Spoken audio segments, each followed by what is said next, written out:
Hello hi నమస్తే. మన ప్రస్తుతం అయితే మహబూబ్ నగర్ నియోజకవర్గ కేంద్రం అన్వాడ మండలం ఈ మండల కేంద్రంలో ఉన్నాం. బీఆర్ఎస్ పార్టీ సీనియర్ నాయకులు కోన లక్ష్మణ్ గారు అయితే మన దగ్గర ఉన్నారు. మరి ఈరోజు బీఆర్ఎస్ ప్రభుత్వంలో చేసిన అభివృద్ధి కార్యక్రమాలు ఏమైనా ఉన్నాయా? ఇంతకుముందు మహబూబ్ నగర్ ఏ విధంగా ఉండే ఈ కాన్స్టిట్యున్సీ ఇప్పుడు ఏ విధంగా ఉంది అనే కొన్ని విషయాల గురించి బీఆర్ఎస్ పార్టీ సీనియర్ నాయకుడు అడిగి తెలుసుకుందాం. అన్న నమస్కారం అన్న. ఈరోజు యాక్చువల్గా కాంగ్రెస్ ప్రభుత్వం అధికారం వచ్చైతే ఒక 1 year కాబోతా ఉంది కదా.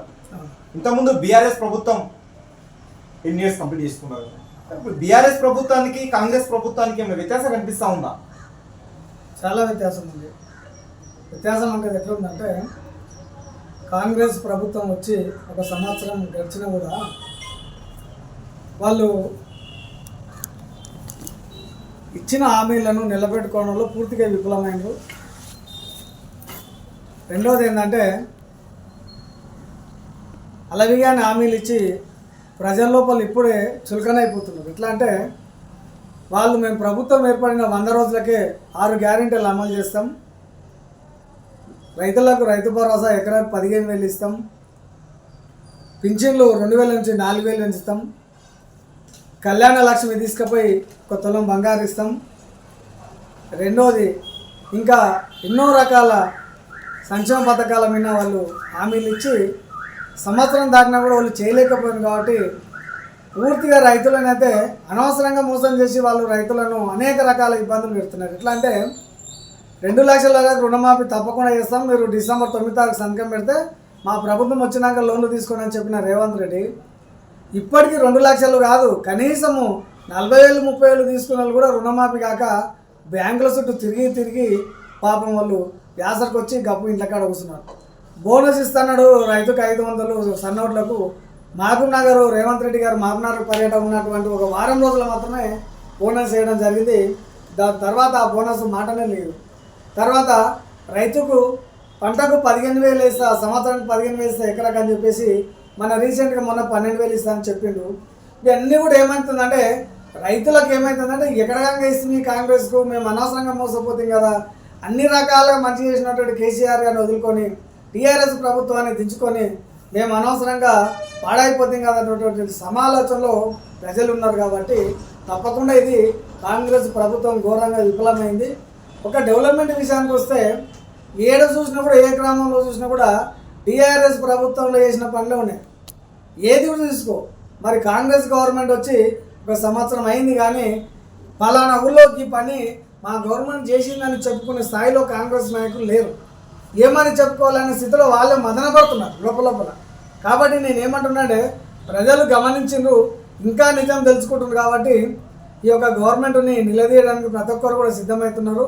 దయచేసి ప్రభుత్వం చేసినటువంటి పథకాలను తీసుకుపోవడంలో ఏమి లేదు కాబట్టి వాళ్ళ కార్యకర్తలు కూడా ముందుకోలేకపోతున్నారు. కాబట్టి అది మేము అదునుగా తీసుకొని ఇంకా బీఆర్ఎస్ పార్టీ తరఫున మా ప్రభుత్వం ఇలా చేసింది కాబట్టి ఇంకా రేపొద్దున మాకు అవకాశం ఇస్తే దాకా చేస్తామని చెప్పి ఉద్దేశాన్ని మేము తీసుకొని పోతాం. అన్న, ఇంకొక విషయం, 10 సంవత్సరాలు మీరు పరిపాలించినప్పుడే నెగిటివ్ జనాల్లో రాంది ఒక 1 yearలో ఏ విధంగా వచ్చిందంటారు? అసలు రావడానికి ఎందుకు? ఒకటే తమ్ముడు, ఈ పరిపాలన చేసే విధానంలో ఆ వ్యక్తి యొక్క ధోరణి మంచుకున్నారు. ఇప్పుడు 10 సంవత్సరాలు కేసీఆర్ ముఖ్యమంత్రి ఉన్నప్పుడు ఆయన ఎక్కడో వెళ్ళిపోయిన తెలంగాణను ఇంటింటికి మంచినీళ్ళు ఇచ్చిండు, ప్రాజెక్టులు కట్టిండు, సెక్రటరీ కట్టిండు, అంబేద్కర్ బొమ్మ పెట్టిండు. హైదరాబాద్లోనే మహబూబ్ నగర్లో మీరు తీసుకోండి, 14 రోజులకు ఒకసారి నీళ్ళు వస్తున్నాయి. 14 రోజులకు ఒకసారి నీళ్ళు వచ్చేదాన్ని మా మాజీ మంత్రి శ్రీనివాస్ గౌడ్ గారు ప్రతిరోజు నీళ్ళు వచ్చేటట్టు చేసిండు. అదే రకంగా మహబూబ్ నగర్లో రోడ్లు చూడండి, అదే అన్వాడ మండల కేంద్రంలో కానీ అన్వాడ మండలంలో ఏ తండకి వెళ్ళాలన్నా ఏ ఊరికి వెళ్ళాలన్నా బీటీ రోడ్లే ఉన్నాయి. తప్పకుండా కొన్ని కాయినాటిని కూడా ఫౌండేషన్ వేపించి చేద్దామనే తరుణంలో ఒక 2-3 ఒక టంకర అన్వాడ టంకర కానీ, ఇక్కడ దొరితండ కానీ, ఇక్కడ యారన్పల్లి రాకంకొండ టెంపుల్ కానీ కొన్ని రోడ్లు 3-4 రోడ్లు మిగిలిపోయిన రోడ్లను కూడా ఆల్రెడీ ఫౌండేషన్ చేసి పెట్టినాము. అంతా ఎలక్షన్ వచ్చింది, మా గవర్నమెంట్ పడిపోయింది కాబట్టి ఆ కనీసం ఆ పనులను కూడా పేరు మార్చి శిలాపలకాలు మార్చి కూడా చేయలేకపోతున్నారు. అది వాళ్ళ యొక్క అతి తెలివనాల మరి తెలియలేనితనం అనాల కానీ శాంక్షన్ అయిన పనిని మళ్ళీ శిలాపలకం పెట్టి మళ్ళీ స్టార్ట్ చేస్తున్నారంటే కూడా అంతకు తప్ప వాళ్ళకి చెప్పుకునేది ఏం లేదు. కాబట్టి ప్రజలకు ఒకటే చెప్తున్నాం, మేము మంచి ప్రభుత్వాన్ని ఓటుకున్నాం, మంచి నాయకుని ఓటుకున్నాం, వీళ్ళు కల్లుబొల్లి మాటలకు నమ్మి మోసపోయినాం కాబట్టి ఇంకా కళ్ళు తెరవాలని చెప్పేసి మేము కూడా చెప్తున్నాం. ప్రజలు కూడా మా మాటను గమనిస్తున్నారు. రాబోయే ఎలక్షన్లో వాళ్ళకి తగిన గుణపాఠం చెప్పాలని కూడా నిర్ణయించుకున్నారు. ఇంకొక విషయం అన్న, ఇప్పుడు తెలంగాణ రాకంటే ముందు ఈరోజు మహబూబ్ నగర్ ఏ విధంగా ఉంది, తెలంగాణ గవర్నమెంట్ వచ్చిన తర్వాత ఇక్కడ మహబూబ్ నగర్ కాన్స్టిట్యున్సీ కానీ ఉమ్మడి పాలమూరు జిల్లా కానీ ఏమైనా డెవలప్మెంట్ అయిందంటారా? తప్పకుండా అయింది, తప్పకుండా. కానీ మనం ఎట్లాంటి విధానంగా చెప్తున్నాం కదా, 14 రోజులకు వచ్చే మంచినీళ్ళు రోజు వస్తున్నాయంటే మీరు అర్థం చేసుకోండి. రోడ్లు జడ్చర్ల టు రాయచూరు వరకు డబుల్ రోడ్, ఆ రోడ్ ఏ విధంగా చేసిండ్రు. ప్రతి గల్లీలో సీసీ రోడ్లు, బీటీ రోడ్లు. మనం ఎప్పుడైనా వర్షాకాలం వస్తుందంటే అదే మార్కెట్ రోడ్లో పోతే ఆ సీసీ రోడ్లు గుంతాలకి ఎగిరిపోనికే కనీసం గర్భవతులు ఎవరైనా బండి మీద కూర్చోవాలంటే బెదిరిపోతుంది ఆ రోడ్ నుంచి పోవాలంటే. అక్కడ కాదు, ఎక్కడ కూడా అదే మా ఎర్రశాతం బొమ్మకి వెళ్ళి టీ ఆఫీస్కి వెళ్ళే రోడ్ కానీ, ఇంకా అతల ఆ నుంచి ఏం నుంచి మన న్యూటన్ బ్యాంక్ నుంచి స్టేషన్కి వెళ్ళే రోడ్ కానీ, ఇవన్నీ కూడా డెవలప్మెంట్ కనిపిస్తలేవు, జనాలకు కనిపిస్తున్నాయి. దయచేసి అందరూ కూడా గమనిస్తున్నారు. ఎందుకంటే ఇప్పుడు అదే రకంగా మీరు మారినారు చూడండి, మెడికల్ కాలేజ్ ఎట్లకెళ్ళి వచ్చింది. మెడికల్ కాలేజ్ తీసుకొచ్చింది ఎవరు? టీఆర్ఎస్ గవర్నమెంట్, మాజీ మంత్రి శ్రీనివాస్ గౌడ్ గారు. అనేక రకాలు ఇప్పుడు గవర్నమెంట్ పెద్ద హాస్పిటల్ కడతాడు వేరే కలెక్టరేట్ స్థానంలో. ఆ హాస్పిటల్ పరిస్థితి ఏంది? హాస్పిటల్ కట్టినాకో కనీసం ఈ నుంచి ఎక్కడ కూడా హైదరాబాద్ రిపోర్ట్ చేసే పరిస్థితి ఉండదు. ఎవరిని కూడా మూలుగుదా హైదరాబాద్ అనకుండా అదే హాస్పిటల్ ఒక మంచి పెద్ద హాస్పిటల్ని గాంధీ హాస్పిటల్ తరాల్లో తీసుకొచ్చి మహబూబ్నగర్లో కడుతున్నట్టు నువ్వు అర్థం చేసుకొని డెవలప్ చెందిందా లేదని కూడా ప్రజలు ఆలోచన చేస్తారు. మనకు కూడా కనిపిస్తుంది ఆల్రెడీ. మనం ఏదో మాయమాటలు చెప్పి ఆకాశంలో తెచ్చి కడతామంటారు, చెప్పలేం కదా. ఆల్రెడీ కడుతుండ్రు, తయారైంది. కలెక్టరేట్ కట్టిండ్రు, ఇది కట్టిండ్రు, ఎన్నో రకాల ఇంటింటికి మంచినీళ్ళు ఇచ్చిండ్రు, ఇంటింటికి ట్యాంకులు కట్టి ఊరుకు ట్యాంకులు కట్టిండ్రు, ఇల్లు గల్లీలో సీసీ రోడ్లు వేసిండ్రు.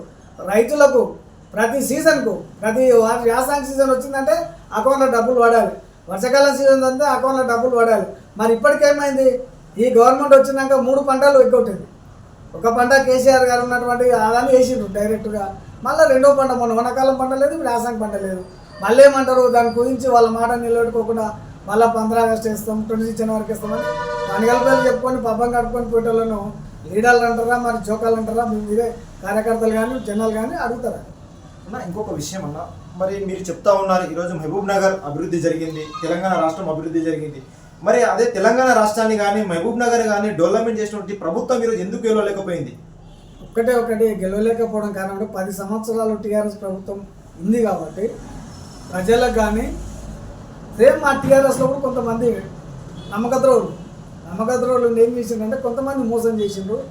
ఆ మోసాన్ని ప్రజలు కూడా అరే వాళ్ళ దాంట్లో వాళ్ళు కరెక్ట్ లేరు కాబట్టి మేము ఇంకో ఆయనకి చెప్తాం, చూద్దాం ఏం చేస్తాడు, ఆయన చాలా ఘనకార్యాలు హామీలు ఇస్తున్నాడు, అవన్నీ మరి చేస్తాడేమన్నాడు ఆశతో ఎవరే. కానీ ఇప్పుడు నేను 10 రూపాయలు ఇస్తాను, ఇంకో ఆయన 20 రూపాయలు ఇస్తాను, 20 రూపాయలు ఇచ్చేటతో మాట్లాడతాను.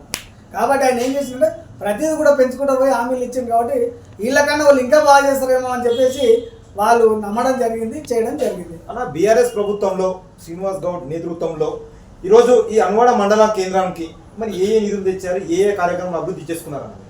అన్వాడ మండలం గురించి ఆలోచన చేస్తాం. మీరు ఫస్ట్ వచ్చేటప్పటికెళ్ళి ఒకటే చెప్తున్నాం, కొత్తగా మండల ఆఫీస్ కట్టిండ్రు.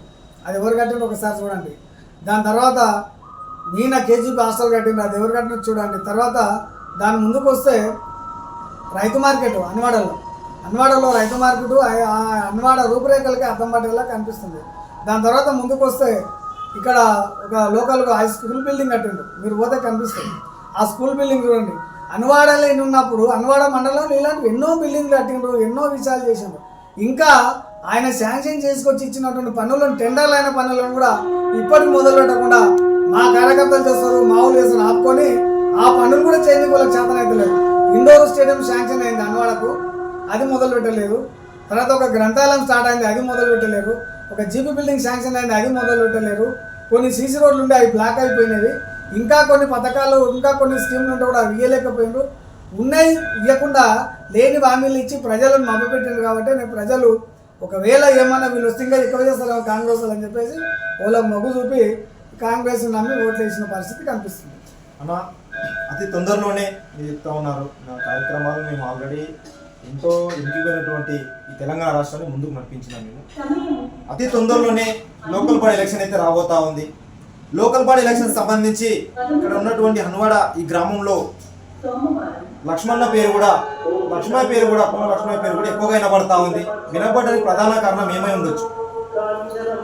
నా పేరు వినపడడానికి కారణం ఏంటంటే ముఖ్యంగా నేను టీఆర్ఎస్ పార్టీలో ఒక సీనియర్ నాయకుడిగా, 2 సార్లు మండల పార్టీ ప్రెసిడెంట్గా, ఇంతకుముందు గతంలో మండల వైసీపీగా, తర్వాత జిల్లా డైరెక్టర్గా మా మాజీ మంత్రి శ్రీనివాస్ గౌడ్ గారి ఆధ్వర్యంలో నేను పనిచేయడం జరిగింది. దానికి తోడేందంటే నేను 24 గంటలు కూడా మన మండల కేంద్రంలో అన్వాడలే ఉంటాను. ఏ చిన్న పెద్ద కార్యకర్తలన్నీ కూడా వాళ్ళని పట్టించుకొని అన్ని రకాలుగా ఆదుకోవడం, తర్వాత ఏమన్నా మా నుంచి కాదంటే మా నాయకుల ద్వారా చర్చించి చేయడం. రెండోది, ఇక్కడ ఉన్నటువంటి చాలా మంది నాయకులు ఉన్నారు, వాళ్ళు కూడా, ఎందుకంటే నేను ఒకటే చెప్తున్నా, జనాల్లో గతంలో నేను సర్పంచ్గా పోటీ చేసి ఓడిపోయినా, రెండోది నా మీద గెలిచిన ఆయన కూడా అవసరం కొద్దీ మా పార్టీ కలిసి మళ్ళీ ఆయన కాంగ్రెస్ పార్టీకి వెళ్ళిపోవడం జరిగింది. ఇదంతా చూస్తుంటే ఏమనిపిస్తుంది జనాలు అంటే, అందరికన్నా ఈయననే మేలు అనుకోవచ్చు. కాకపోతే నేను కూడా ఏమంటున్నా అంటే, టీఆర్ఎస్ పార్టీకి వెళ్ళి నా పేరు వినిపించినప్పటికి కూడా, ప్రజలు నన్ను అనుకున్నప్పటికి కూడా, మా నాయకుడు ఆదేశానుసారం, మా నాయకుడు నిర్ణయించిన మాట ప్రకారంగా నాకు అవకాశం ఇచ్చిన, నాతో పాటు ఉన్నటువంటి ఎవరికి అవకాశం ఇచ్చినా కూడా మేము పనిచేసి మా బీఆర్ఎస్ పార్టీకి అవకాశం దక్కేలా మేమందరం కూడా ప్రయత్నం చేసుకుంటాం. సరే, మీరు చెప్తా ఉన్నారు కంపల్సరీ నా పేరు ప్రస్థానం వచ్చింది వాస్తవే, బట్ కాకపోతే నా పార్టీ సిద్ధాంతం, మా పార్టీ ఏది నిర్ణయిస్తే మా పెద్దలు అదేవిధంగా శ్రీనివాస్ గౌడ్ నేను కట్టుబడి ఉన్నామని చెప్తా ఉన్నారు.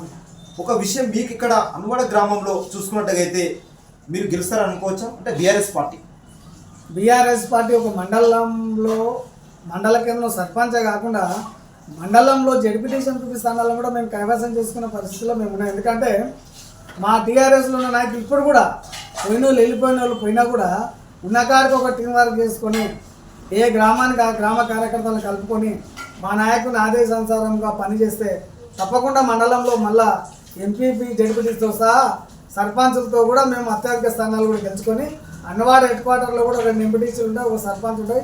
తప్పకుండా మా నాయకులందరూ కూడా ఐకమత్యంతో పనిచేసుకొని అన్నీ గెలుచుకోవడానికి కూడా ఆస్కారంగా ఉంది.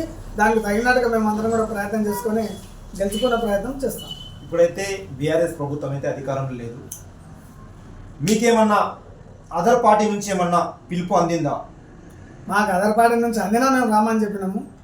గతంలో ఎలక్షన్ అప్పుడు ఆ పార్టీలు అందరూ పిలిచిండ్రు, నీవు వస్తే నీకు మంచి ప్రాతినిధ్యం ఇస్తాము, ప్రథమ స్థానం కల్పిస్తామంటే కూడా నాదొకటే సిద్ధాంతం. గతంలో నేను రాజకీయంగా ఎదగడానికి స్వర్గీయ రాజశేఖర్ గారు ముఖ్యం. స్వర్గీయ రాజశేఖర్ గారి వారి వెంబడి ఉండి వారి అడుగుజాడలో నడిచి రాజకీయాన్ని నేర్చుకున్నా కాబట్టి ఒక నాయకుని నమ్ముకుంటే ఒకటే నాయకుని నెంబర్ నేను పనిచేస్తా. ఆయన చనిపోయిన తర్వాత నేను కాంగ్రెస్ పార్టీకి రావడం జరిగింది. అక్కడ నాకు మంచిగా అనిపడలేదు కాబట్టి అదే తరుణంలో 2014లో ఇప్పుడున్నటువంటి మాజీ మంత్రివర్యులు శ్రీనివాస్ గౌడ్ గారు ఈ అసెంబ్లీకి ఇన్ఛార్జిగా పోటీ చేయడం జరిగింది. ఆయన ఆధ్వర్యంలో నేను పనిచేసి ఆయన ఆధ్వర్యంలో టీఆర్ఎస్లో చేరి ఇప్పుడు కూడా ఆయన ఉన్నంతకాలం ఆయన వెంబడి ఉండడానికి కూడా నేను ప్రయత్నం చేస్తాను. పార్టీలు మారే ప్రసక్తి అయితే మా దగ్గర లేదు. లోకల్ బాడీ ఎలక్షన్స్ సంబంధించి ఇప్పుడు మన గ్రామ ప్రజలకు ఏమైనా సూచన ఇవ్వదలుచుకున్నాను? గ్రామ ప్రజలకు నేను ఒకటే చెప్పదలుచుకునేది అంటే, మీరు గతంలో కానీ ఎన్నో మాయమాటలకు ఎన్నో మోసాలకు మోసపోయారు కాబట్టి ఇప్పుడైనా సరే మీరు మోసపోకుండా మీ గ్రామానికి మీకు 24 గంటలు పనిచేసి అనేక రకాల సేవలను ఇంకా మా సేవలను ఉపయోగించుకునే విధంగా మీరు అందరూ కూడా ఆలోచన చేయండి.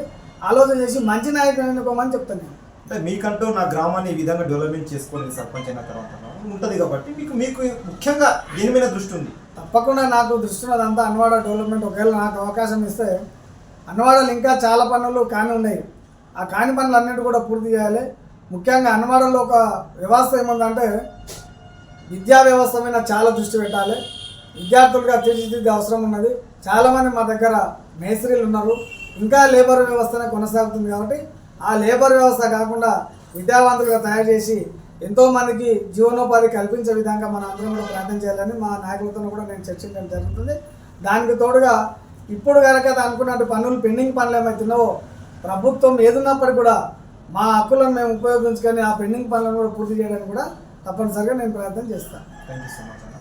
ఇది కంపల్సరీగా లోకల్ బాడీ ఎలక్షన్ సంబంధించి బీఆర్ఎస్ పార్టీ అన్ని స్థానాల్లో కైవసం చేసుకుంటుంది. ఈ మండలానికి సంబంధించి జెడ్పీటీసీ కూడా మేమే కైవసం చేసుకుంటాం. చూసుకున్నట్టయితే ఈరోజు అభివృద్ధి కార్యక్రమాల్లో ఈరోజు బీఆర్ఎస్ ప్రభుత్వం అధికారంలో ఉన్నప్పుడు ఎన్నో సంక్షేమ పథకాలు పేద ప్రజలకు అందరికీ అందినాయి కాబట్టి కంపల్సరీ మేమే గెలుస్తామని చెప్పి మాకు ధీమా అయితే ఉంది. అదేవిధంగా మా అన్వాడ గ్రామ ప్రజలకు ఇక్కడ ఉన్నటువంటి కొంతమంది నాయకులకు కూడా ఒకటే, ఎందుకంటే మన గ్రామాన్ని మొదటగా మనం డెవలప్మెంట్ చేసుకుందాం, దాని మీద దృష్టి పెట్టి కంపల్సరీగా ఈ తెలంగాణ రాష్ట్రంలోనే అదేవిధంగా ఇక్కడ మహబూబ్ నగర్ మండలం పరిధిలో ఉన్నటువంటి అన్వాడ కంపల్సరీగా అభివృద్ధిలో ముందుకు తీసుకొస్తా అని చెప్పి అన్నగారు చెప్పడం అయితే జరిగింది.